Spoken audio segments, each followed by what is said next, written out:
ವೀಕ್ಷಕರೇ, ನಮ್ಮಲ್ಲೊಂದು ಗಾದೆ ಮಾತಿದೆ, ಶತ್ರುವಿನ ಶತ್ರು ಮಿತ್ರ ಅಂತ ಹೇಳ್ತಾರೆ. ನಿನ್ನೆ ಸದನದಲ್ಲಿ ನಡೆದಿರುವಂತ ಒಂದು ಘಟನಾವಳಿಗೂ ಮತ್ತೆ ಈ ಒಂದು ಗಾದೆ ಮಾತಿಗೂ ಬಹಳ ಸಾಮೀಪ್ಯತೆ ಇದೆ ಅಂತ ನನಗನ್ಸುತ್ತೆ. ಹಾಗಾದ್ರೆ ನಿನ್ನೆ ಸದನದಲ್ಲಿ ಏನಾಯ್ತು ಅಂತ ನೋಡೋದಾದ್ರೆ, ರೆಬಲ್ ರಾಜಣ್ಣ ಮತ್ತು ಹಾಸನದ ರೇವಣ್ಣ ಇಬ್ರೂ ಕೂಡ ಒಟ್ಟಾಗಿ ಒಂದು ಚರ್ಚೆಯಲ್ಲಿ ತೊಡಗಿದ್ರು. ಬಹಳ ಗಂಭೀರವಾದ ಚರ್ಚೆ ರೀತಿಯಲ್ಲಿ ಕಾಣಿಸ್ತಾ ಇತ್ತು. ಹೇಳಿ ಕೇಳಿ ರಾಜಣ್ಣ ಅವರು ಸಹಕಾರ ಖಾತೆಯನ್ನ ನಿರ್ವಹಿಸ್ತಾ ಇದ್ದಂಥ ಸಂದರ್ಭದಲ್ಲಿ ಹಾಸನ ಜಿಲ್ಲೆಯ ಉಸ್ತುವಾರಿಯನ್ನು ಕೂಡ ಅವರಿಗೆ ಕೊಡಲಾಗಿತ್ತು.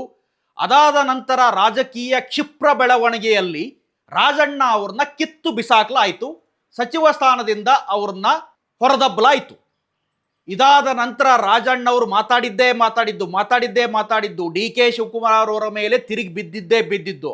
ಆದರೂ ಕೂಡ ಏನು ಪ್ರಯೋಜನ ಆಗಿಲ್ಲ. ಇದುವರೆಗೂ ಸಹಕಾರ ಖಾತೆ ಮತ್ತೆ ಮರಳಿ ಅವರ ಕೈಗೆ ಸಿಕ್ಕಿಲ್ಲ.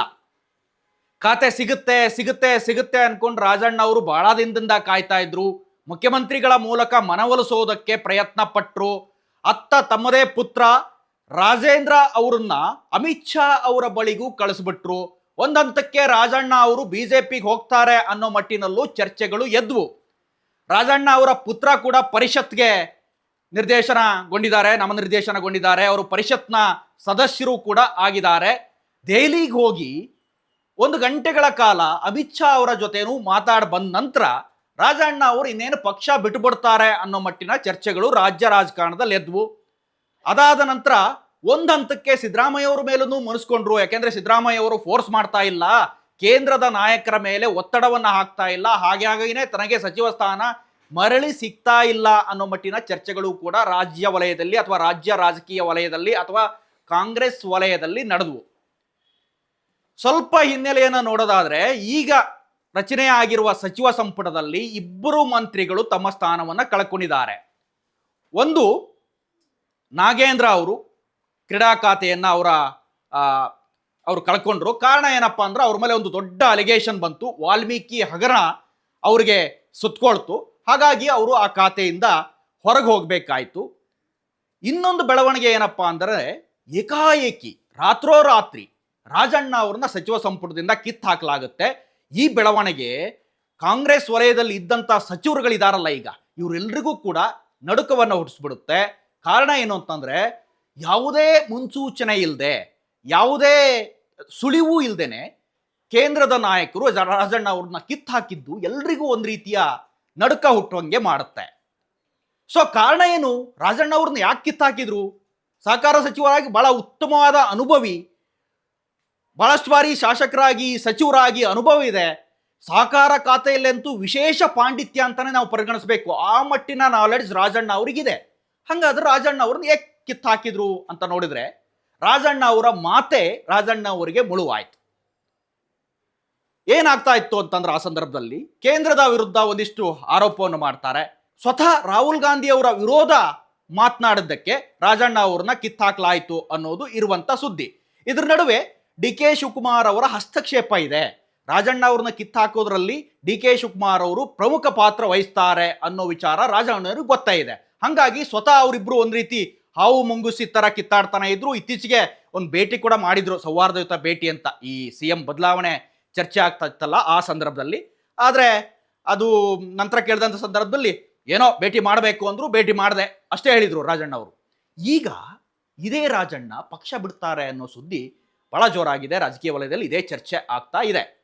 ಹಂಗಾದ್ರೆ ರಾಜಣ್ಣ ಮುಂದಿರುವ ಆಯ್ಕೆಗಳೇನು? ರಾಜಣ್ಣ ಏನ್ ಮಾಡ್ತಾರೆ? ಸಚಿವ ಸಂಪುಟ ರೀಶಫಲ್ ಆಗಿಲ್ಲ, ಆದ್ರೆ ತಕ್ಷಣ ಅವ್ರಿಗೆ ಸಚಿವ ಸ್ಥಾನ ಸಿಗಬೇಕು ಅನ್ನುವ ಒಂದು ಬೇಡಿಕೆ ಇತ್ತು. ಮುಖ್ಯಮಂತ್ರಿಗಳು ಕೂಡ ಆ ಬೇಡಿಕೆಯನ್ನ ಹೈಕಮಾಂಡ್ ಮುಂದೆ ತಿಳಿಸಿದ್ರಂತೆ. ಯಾಕಂದ್ರೆ ಈ ರೀತಿ ಒಬ್ಬ ನಾಯಕನನ್ನ ಹೊರಗೆ ಕಳಿಸೋದು ಅಷ್ಟು ಸೂಕ್ತ ಅಲ್ಲ ಅನ್ನೋದು ಮುಖ್ಯಮಂತ್ರಿಗಳ ಒಪಿನಿಯನ್ ಕೂಡ ಆಗಿತ್ತು. ಸೊ ಈಗ ರಾಜಣ್ಣ ಅವರು ನಿನ್ನೆ ಸದನದಲ್ಲಿ ರೇವಣ್ಣ ಜೊತೆ ಒಂದು ಏನು ವಿಡಿಯೋ ಕ್ಲಿಪ್ ಇದೆಯಲ್ಲ, ಮಾತಾಡ್ತಾ ಕುಳಿತಿದ್ದು, ಅದು ರಾಜ್ಯ ರಾಜಕಾರಣದಲ್ಲಿ, ಹಾಸನ ವಲಯದಲ್ಲಿ, ತುಮಕೂರು ವಲಯದಲ್ಲಿ ಎಲ್ಲ ಕಡೆಗಳಲ್ಲೂ ಕೂಡ ಒಂದು ಸಂಚಲನವನ್ನು ಉಂಟು ಮಾಡಿದೆ. ಇಲ್ಲ ಒಂದು ಕಡೆ ಈ ಹಿಂದೆ ಈ ರಾಜಣ್ಣ ಅವರಿಗೆ ಒಂದು ಗಮನಿಸ್ಬೇಕು ನೀವು, ಈ ಬಿಜೆಪಿಯ ಮನಸ್ಥಿತಿ ಅವರಲ್ಲಿ ಇಲ್ಲ, ಅಥವಾ RSS ಮೆಂಟಾಲಿಟಿ ಅವರಲ್ಲಿ ಇಲ್ಲ. ಸ್ವಲ್ಪ ಸಮಾಜವಾದಿ ನಾಯಕ ಅಂತಾನೆ ಗುರುಸ್ಕೊಂಡವರು. ಸೊ ಈಗ ಮತ್ತೆಗೈನ್ ತುಮಕೂರು ಬೆಲ್ಟಲ್ಲಿ JDS ತನ್ನ ಪ್ರಾಬಲ್ಯವನ್ನ ಹೊಂದಿನೇ ಇದೆ. ಯಾವಾಗಲೂ ಕೂಡ ತುಮಕೂರು, ರಾಮನಗರ ಈ ಭಾಗದಲ್ಲಿ JDS ಹಳೆ ಮೈಸೂರು ಭಾಗದಲ್ಲಿ ತನ್ನ ಅಸ್ತಿತ್ವವನ್ನು ಉಳಿಸ್ಕೊಂಡೇ ಇದೆ.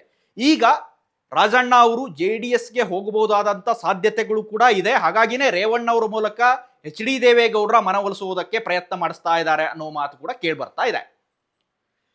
ಸೊ ಇಲ್ಲಿ ನಾನು ಮೊದಲೇ ಹೇಳಿದೆ, ಶತ್ರುವಿನ ಶತ್ರು ಮಿತ್ರ ಅಂತ. DK ಶಿವಕುಮಾರ್ ರಾಜಣ್ಣ ಅವ್ರಿಗೆ ಶತ್ರು, DK ಶಿವಕುಮಾರ್ ರೇವಣ್ಣ ಅವರಿಗೂ ಶತ್ರು, DK ಶಿವಕುಮಾರ್ ಕುಮಾರಸ್ವಾಮಿಗೂ ಶತ್ರು, DK ಶಿವಕುಮಾರ್ HD ದೇವೇಗೌಡರವ್ರಿಗೂ ಶತ್ರು. ಈಗ ರಾಜಣ್ಣಗೆ ಮಿತ್ರ ಯಾರು? ದೇವೇಗೌಡರ ಫ್ಯಾಮಿಲಿ. ಹಾಗಾಗಿನೇ ಒಂದು ಹೆಜ್ಜೆ ಆ ಕಡೆ ಕೂಡ ಹೋಗೋದಕ್ಕೆ ಪ್ರಯತ್ನವನ್ನ ನಡೆಸ್ತಾ ಇದ್ದಾರೆ ಅನ್ನೋ ಮಾತು ರಾಜಕೀಯ ವಲಯದಲ್ಲಿ ಕೇಳಿ ಬರ್ತಾ ಇದೆ. ಇದಕ್ಕೆ ಪುಷ್ಟಿ ಎನ್ನುವಂತೆ ನಿನ್ನೆ ವಿಧಾನಸಭೆ ಅಧಿವೇಶನದಲ್ಲಿ ಇವರಿಬ್ರು ಮಾತನಾಡ್ತಾ ಕೂತ್ಕೊಂಡಿದ್ದ ಪರಿ ಇದೆಯಲ್ಲ, ಇದು ಮತ್ತಷ್ಟು ಪುರಾವೆಗಳನ್ನ ಒದಗಿಸುವ ರೀತಿ ಕಾಣಿಸ್ತಾ ಇದೆ. ರಾಜಣ್ಣವರು JDSಗೆ ಹೋಗ್ತಾರೋ ಬಿಡ್ತಾರೋ ಅನ್ನೋದ್ರ ಬಗ್ಗೆ ಸಂಪೂರ್ಣ ನಿರ್ಧಾರವನ್ನ ಅವರೇ ಕೈಗೊಳ್ಳಬೇಕು. ಅವರ ಪುತ್ರನೂ ಕೂಡ ಈಗ ಕಾಂಗ್ರೆಸ್ನಲ್ಲಿ MLC ಆಗಿರೋದ್ರಿಂದ ಒಂದ್ ಕಡೆ ತನಗೆ ಸಚಿವ ಸ್ಥಾನ ಸಿಕ್ಕಿಲ್ಲ ಅಂದ್ರೂ ಪರವಾಗಿಲ್ಲ, ಪುತ್ರನಾದ್ರೂ ಮಾಡಿ ಅನ್ನುವ ಬೇಡಿಕೆ ಕೂಡ ಅವರಲ್ಲಿ ಇತ್ತು. ಹಾಗಂತ ಅವರು ಭ್ರಷ್ಟಾಚಾರ ಆರೋಪ ಅಥವಾ ಬೇರೆ ಯಾವುದೋ ಕಳಂಕವನ್ನ ಇಟ್ಕೊಂಡು ಸಚಿವ ಸಂಪುಟದಿಂದ ಹೊರನಡೆದವರಲ್ಲ.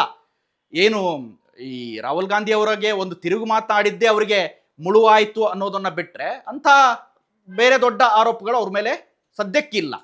ಅದಕ್ಕೆ ಕಾಲ, ಸಮಯ, ಸಂದರ್ಭ ಎಲ್ಲವನ್ನೂ ನೋಡಿಕೊಂಡು DK ಶಿವಕುಮಾರ್ ಅವರನ್ನ ಸಚಿವ ಸಂಪುಟದಿಂದ ಹೊರಗೆ ಕಳಿಸೋದಕ್ಕೆ ಪ್ರಯತ್ನ ನಡೆಸಿದ್ರು ಅನ್ನೋದು ರಾಜಣ್ಣ ಅವರಿಗೆ ಸದ್ಯಕ್ಕಿರುವಂಥ ಸಿಟ್ಟು.